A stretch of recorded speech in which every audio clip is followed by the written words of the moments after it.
Hello everyone, welcome to LBS IAS Academy. Today we are going to discuss politics MCQs based on previous year UPSC questions. So let's start our session. Our first question is, consider the following statements regarding high courts in India.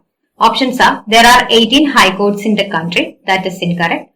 3 of them have jurisdiction over more than one states or union territories. That is incorrect. No union territory has a high courts of its own. That is incorrect. Judges of the High Court hold office till the age of 62. That is correct. Which of these statements is or are correct? Here answer to this question is option D. Statement 4 only is correct. The highest judicial court in a state is High Court. Currently, India has 25 High Courts established in different states of the country. Calcutta High Court is the first High Court of the country.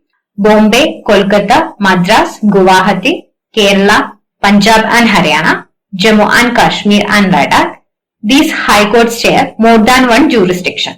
Delhi has its own high court. No judge of the high court should be of more than 62 years of age. So here answer to this question is option D. Match list 1 with list 2 and select the correct answer. List 1 include item in the Indian Constitution. List 2 include country from which it was derived. Here answer to this question is option D. That is DPSP borrowed from Ireland Constitution. Fundamental rights borrowed from United States of America. Concurrent list in Union State relations borrowed from Australia. And India as a union of states with greater powers to the union. That is borrowed from Canada. So your answer to this question is option D. Fundamental rights, independence of judiciary, judicial review, impeachment of president, removal of Supreme Court and High Court judges and post of vice president are borrowed from US Constitution. DPSP, nomination of members to Rajya Sabha and method of election of vice president are borrowed from Irish Constitution. Federation with strong centre, vesting of residuary powers in the centre, appointment of state governors by the centre and advisory jurisdiction of the Supreme Court are borrowed from Canadian Constitution. Concurrent list, freedom of trade, commerce and intercourse and joint sitting of the two houses of parliament are borrowed from Australian Constitution. So her answer to this question is option D. Which one of the following High Court has territorial jurisdiction over Andaman and Nicobar Islands? Options are Andhra Pradesh, Kolkata, Chennai and Orissa. Here answer to this question is option B, Kolkata. Currently, India has 25 High Courts established in different states of the country. Bombay High Court has territorial jurisdiction over Maharashtra, Dadra and Nagar Haveli, Daman and Diu and Goa. Kolkata High Court has territorial jurisdiction over West Bengal, Andaman and Nicobar Islands. Madras High Court has territorial jurisdiction over Tamil Nadu and Pondicherry. Kerala High Court has territorial jurisdiction over Kerala and Lakshadweep. Punjab and Haryana High Court has territorial jurisdiction over Punjab, Haryana and Chandigarh. Delhi has its own High Court. Jammu and Kashmir High Court has territorial jurisdiction over Jammu and Kashmir and Ladakh. So her answer to this question is option B, Kolkata. Which one of the following bills must be passed by each house of the Indian Parliament separately by special majority? Options are Ordinary Bill, Money Bill, Finance Bill, Constitution Amendment Bill. Here answer to this question is option D, Constitution Amendment Bill. An amendment of the Constitution can be initiated only by the introduction of a bill in either house of the Parliament and not in the state legislature. The bill must be passed in each house by a special majority, that is, a majority of total membership of the house and a majority of the 2/3 of the members of the house present and voting. Each house must pass the bill separately. So her answer to this question is option D. To pass money bill, financial bills, ordinary bills, only a simple majority is needed. The Indian parliamentary system is different from the British parliamentary system in that India has option A, both a real and a nominal executive. Option B, a system of collective responsibility. Option C, bicameral legislature. Option D, the system of judicial review. Here answer to this question is option D, the system of judicial review. Judicial review is a one big difference. In India, the judiciary system can take up an act passed by Parliament and has the power to nullify it. In Britain, law passed by House of Commons can be overturned. Parliamentary sovereignty is a principle of UK Constitution. It makes Parliament the supreme legal authority in UK. The Indian Constitution adopted the judicial review on the lines of American Constitution. Judicial review is a type of court proceeding in which a judge reviews the lawfulness of a decision or action made by a public body. Judicial review is considered as a basic structure of the Constitution. It is essential for maintaining the supremacy of the Indian Constitution. So the answer to this question is option D, the system of judicial review. Which one of the following is not a principle of Panchsheel?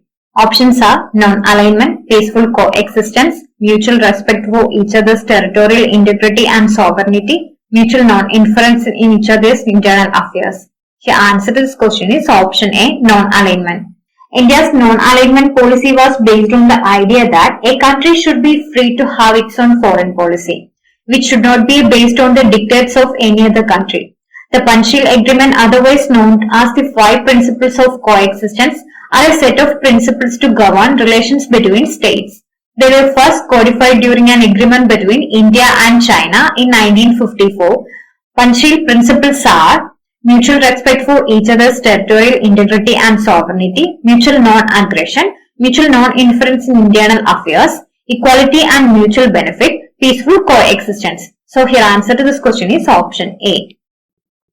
The Constitution of India recognizes options are only religious minorities, only linguistic minorities, religious and linguistic minorities, religious, linguistic and ethnic minorities. The answer to this question is option C, religious and linguistic minorities. The term minority is not defined in Indian Constitution. However, the Constitution recognizes religious and linguistic minorities. Article 29 provides that any section of the citizen residing in any part of India having a distinct language, script or culture of its own shall have the right to consult the same.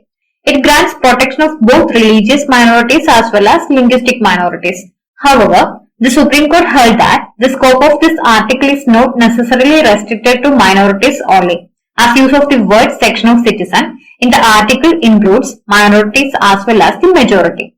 Article 30 provides that all minorities shall have the right to establish and administer educational institutions of their choice. The protection under Article 30 is confined only to minorities, that is, religious and linguistic, and does not extend to any section of citizens. So your answer to this question is option C, religious and linguistic minorities. Who among the following was the chairman of Union Constitution Committee of the Constituent Assembly? Options are B.R. Ambedkar, J.B. Kripalani, Jawaharlal Nehru and Alladi Krishnaswamy. Here answer to this question is option C, Jawaharlal Nehru. Idea of the Constituent Assembly was first proposed in 1934 by M.N. Roy. However, the actual Constituent Assembly was formed in 1946 on the basis of Cabinet Mission Plan.